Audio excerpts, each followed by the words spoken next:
G'day viewers and welcome back to another fantastic episode of Blokesworld. Once again, we find ourselves in Sydney at the Rose Hill Gardens Raceway.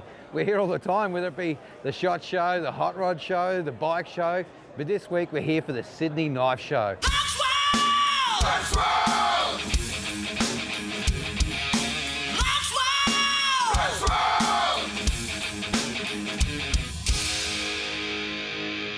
G'day viewers and welcome back to another fantastic episode of Blokesworld. And boy, do we have a massive year for you guys this year. With over 70 new episodes we have to deliver, here's already what we've got in the can. First up, we go to California to the Allenburg Racing School, the world's only Formula racing school, where you get to drive a Formula Renault around the world famous Laguna Seca track.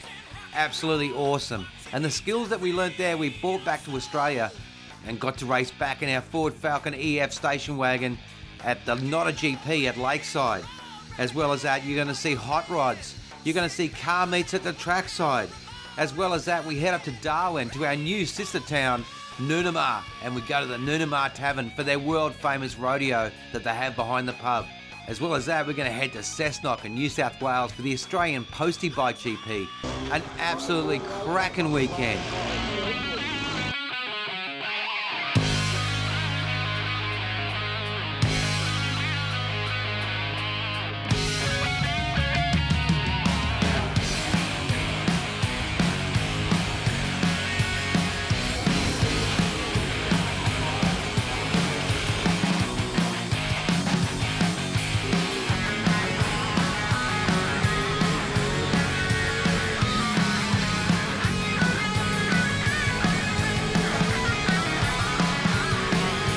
No big spots, no emo scars.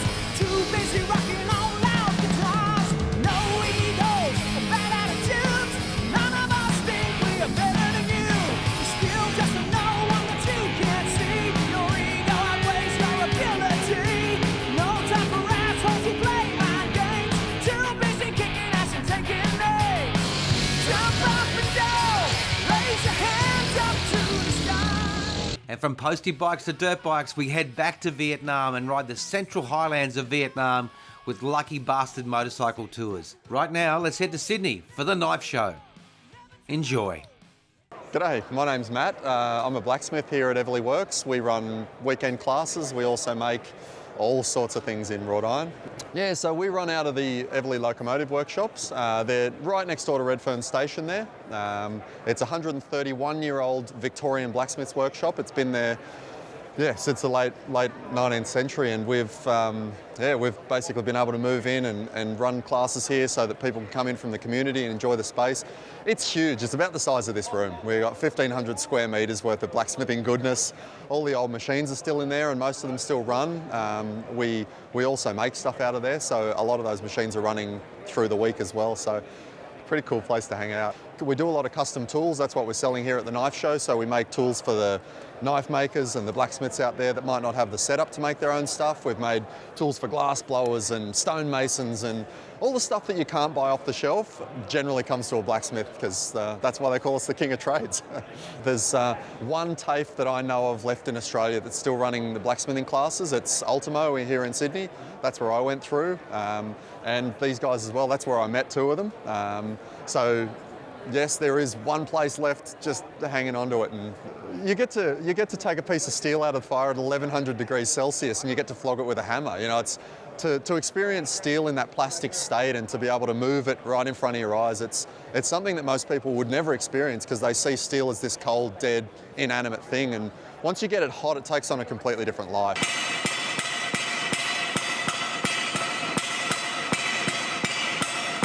From that, you can make just about anything. You know, once it's hot, you get to extrude, you get to shape, you get to form, you get to twist and turn it into just about anything you want. And that's what I love about it. It's just the variability. You can make anything you like. So we've got a whole range of courses that do different things.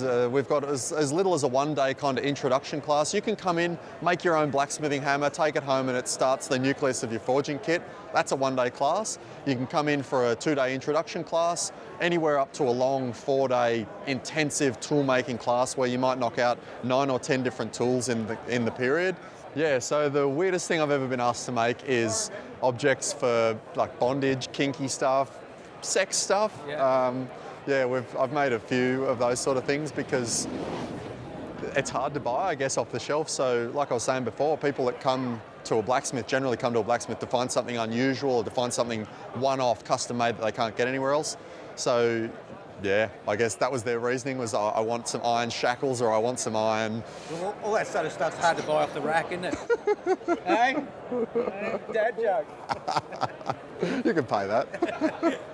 Righto, viewers. Right now we're going to a commercial break. We'll be back with more Blokesworld after these messages. But before we go, here's a very important message. The next series you're going to be seeing of Blokesworld is where we get to go and ride Vietnam. That's right, we headed back to Vietnam, and this time we hooked up with Lucky Bastard Motorcycle Tours. And we took Mark Brownie Brown from Brown's Graphics and Chris Warwick from Moto Empire on an epic 7-day ride. Well, we're going to go back, and this time we want to take viewers with us. We're going to be riding a completely different route. This time we'll be heading out from Hoi An and making our way all the way to the Laos border. So if you're keen and you want some information, send us an email to this address and we'll get it all back to you. We'd love you to come for a ride with us. See you after these messages. G'day and welcome back. If you've just joined us, you're watching Blokesworld. We're in Sydney at the Sydney Knife Show. Right now, let's head outside and meet Troy. We're just here at the local knife show, the Sydney International Knife Show. We're demonstrating some Damascus steel making.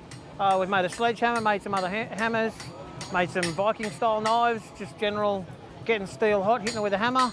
We've got Thor's hammer behind us over here, a bit of a challenge to try and see if anybody can get it over their head. Nobody's done it this morning. Oh, viewers, this thing just weighed an absolute ton. Blokes were queuing up. No one had any joy. I had a crack. Try two-handed then.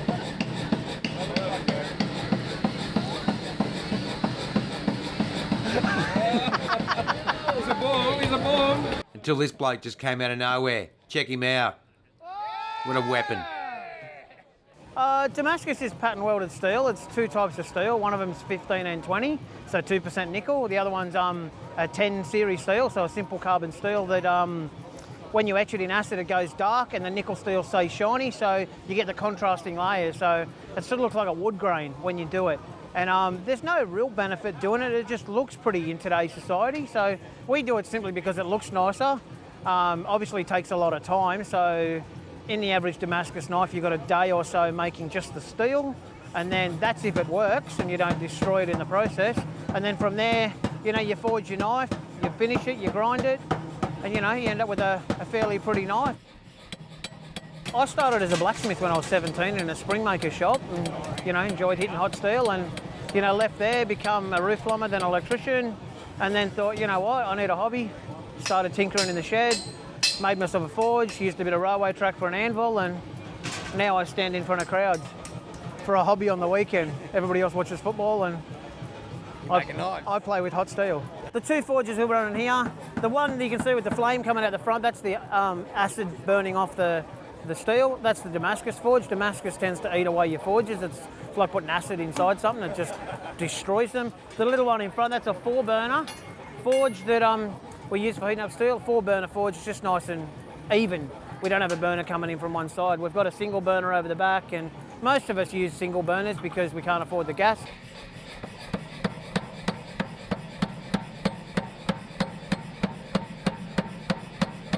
Steel's the ultimate recyclable material, and we find a way of just making it look cool, in a nutshell. Troy, what an absolute legend, hey? Anyway, right now let's head inside and find out what happens when you cross an Australian knife maker with Nike. So we're going to do 8 of these in total. It's a collaboration with a customizing unit of Nike called Bespoke Industries. And so it's the shoe and the knife together. The shoe is based off our colours. We actually worked with them and designed it based off our colours for our company.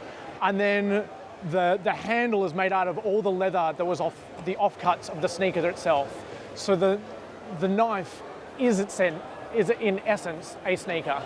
We only make kitchen tools. Yep. So whether that's beautiful chef's knives or whether it's chef's rolls and carry tools for those kitchen tools. And we also do beautiful chopping boards. So each of these are different aspects of our business that we kind of cater to for just the home cook and for the professional chef. Right now, let's head down to the Automotive stall and meet up with Jay Jones, one of Australia's leading suppliers of Damascus steel. We're Odin's Arms. We actually supply and manufacture Australian-made Damascus steel for knife makers and sword makers in this country and hopefully overseas. A lot of people have beautiful ideas and they can't get hold of some great steel, so we make the steel for them. They come to us, we sell it to them, and they make some fantastic products. I mean, these knives are all made by different makers, and they are amazing quality, and it's all my steel, and it's just lovely to see it happening in Australia now. How many sort of pieces of steel is that? So that would have started its life out at probably about 39 to 41 layers of steel. Various layers of high carbon steels, basically 1080, 1055 and 15N20, which are just numbers, but they are grades of steel. Yep. We then hand forge it together. Basically it goes into the furnace and we pull it out, we hand hammer and set all the welds, and then I'll either take it through to a power hammer or a press and put patterns in depending upon what I do. This one at the moment is full of butterflies. I thought the ladies might like that one. So if we can sell that to the husband, then we're laughing. And this is what they look like when a knife maker's... And these are the knife makers. This is Tim Ford at Ford Forged. An amazing young man, 16 years of age doing this work. Seriously? Seriously, 16.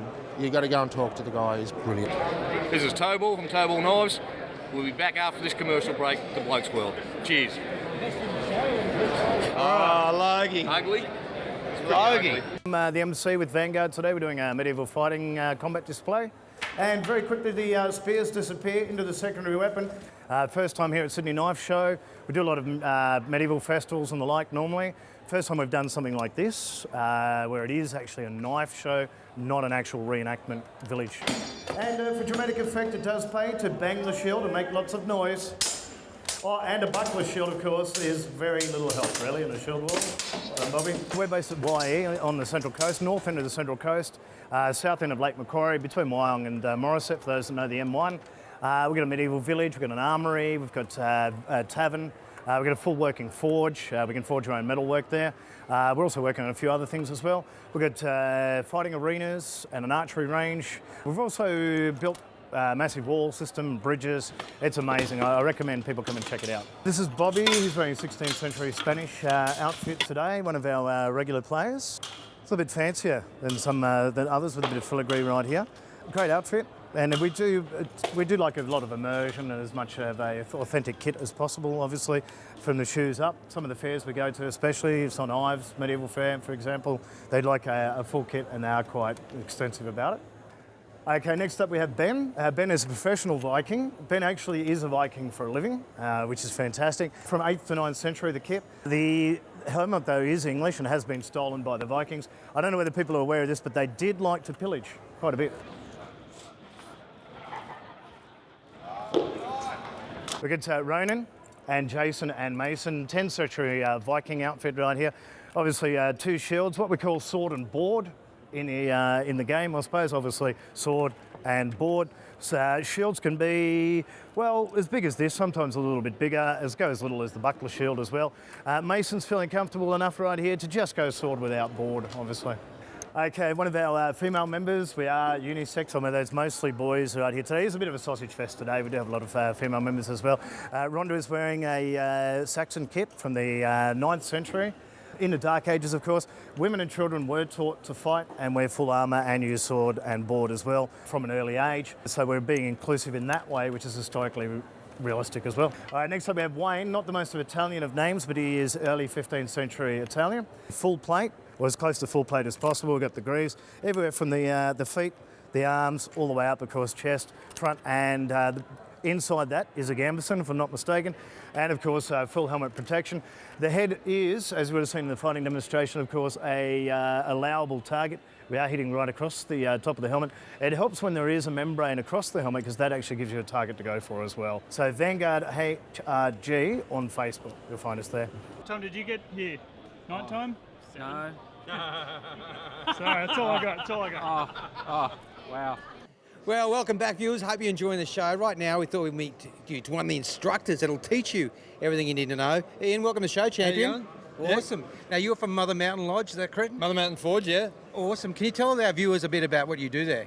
Okay, so mainly I do orders as knives, as you can see. But yes, I also teach courses in kitchen knives, hunting knives, and axes. Mm-hmm. Is it a growing thing, this area of blacksmithing? Yeah, it is. It is. It's a real boom area because I think people like to get in the value of making something with their hands. Basically, every knife on every table has its own little story. Absolutely. And no knife looks the same. No, and I don't believe they should. Yeah. Every knife should be a little bit different. But yeah, it's all different people's the way they like to work, the way they do it. Yeah. And so tell us a bit about the course. How long does it go if you want to come down and study with you? Normally what we do is it's normally a weekend, so it's normally a Friday night. We get all the OH&S and bits and bobs out of the way. We get the design down, and then it's the Saturday, Sunday full on into it. Yep. And then like kitchen knives, you're doing 2 knives. Finished all the way through, ready to go. Hunting knife, you finish 1 knife, but I like to have it so you can go out there. It's got a sheath, it's got a guard, everything's ready to go. It's on your belt and off you go. Awesome. Yeah. Now, that was my next question. So it takes you about a full weekend to make a good one hunting knife. Oh yeah, I'm cracking the whip on you too. Yeah. So yeah. Oh, man. Not too much of this, a lot more of this. A lot more of the banging? Yeah. Oh man. Look at camera 3. He's got a massive grin on his face. I think we're going to know what we're doing that one spare week we got. Yeah, exactly. Yeah. And if our viewers want to get in contact with you, what's the best way to find you? Website. mothermountainforge.com. Well, viewers, unfortunately right now we've got to go to a commercial break. But before we do, here's just a further reminder that in the last week of April, we're inviting all our viewers who want to come on a ride with us. That's right, we're heading back to Vietnam, and this time we're doing the Ho Chi Minh Trail Tour, which will see us leaving Hoi An and visiting the battle-torn areas of Vietnam, such as Khe Sanh, Hamburger Hill, and cruising down the Ho Chi Minh Trail. I mean, it is an absolutely fantastic ride. So go over to the Lucky Bastard Motorcycle Tours website, check out the Ho Chi Minh Trail Tour.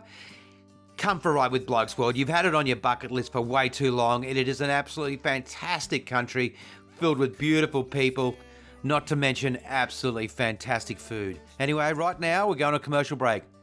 But put it in the back of your mind. Come and ride with Blokesworld.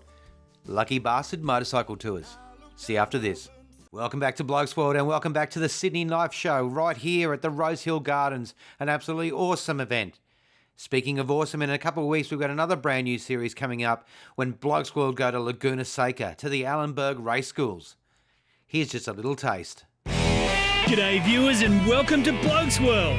If you've been watching this year, you'll know that we've become utterly and tragically hooked on racing. We've built ourselves a race car out of a Ford Falcon station wagon and competed in a couple of endurance events. Pretty poorly as it turns out. Boys need to go and learn how to drive. Yeah, fair enough. So we've made our way across the Pacific to Laguna Seca Raceway in California, the home of Allenburg racing schools. I gotta tell you viewers, this has been at the top of my bucket list for years. And if there's anyone on the planet who can turn us into race car drivers, it's these guys. Let's roll that intro and we'll get into the first session. You're watching Blokesworld. But now let's take it back to the start of the trip. We've rolled into the town of Seaside in California. It's right on the water, about an hour south of San Jose, and it's about 10 minutes from the racetrack. There's plenty of cheap hotels here, which is perfect for Blokesworld. Now on each morning of the 2-day course, Allenburg invites you to the track early for a track walk. He wasn't able to make it himself on day 1, so we were given our first tour of the track by an absolute champion racing instructor named Jason Uribe. Now I should mention, all of the instructors at Allenburg Racing Schools are experienced career racers. But Jason, well, he's one of these crazy buggers. When we were there, he was getting ready to compete in the Moto America Superbike Championship here at Laguna Seca. So it's fair to say, you get to know a track pretty well when you're scraping your knee along it at 200 miles an hour. Well, viewers, that's all we can fit in tonight's episode. We've had an absolutely cracking time here at the Sydney Knife Show. It's been a full educational experience for Camera 3 myself, forging, Damascus skill. Tell you what, I'm learning so many new words to crap on around the barbecue, like I know what I'm talking about. We've got to thank this gentleman here. Heath, thank you so much, champion. Very welcome, mate. Glad to have you here. Mate, awesome. Now, Heath, you work for Odin's Arms. He sent me an email going, hey, why doesn't Blokesworld come and visit the Sydney Knife Show? I said, hey, do you know the promoter? He put us in charge, put us in contact with Corin, and you got us here, mate. Thank you so much. Very welcome. And as a present from our sponsors, Chili Mojo, there's a 4-pack of some, oh, mate, this stuff will go through. I thought you should be cleaning your knives with this stuff because it'll go straight through you. Very much. Thank you very much for everyone out there and all the sponsors. Mate, awesome. Do yourself a favour. Go get yourself a really nice, homemade Australian knife. As you've seen throughout this episode, there is some awesome work being made in the backyards. I never knew that much went into making knives. Once again, thanks so much, champion. No worries. Awesome. See you next week for more Blokesworld. See you, everyone.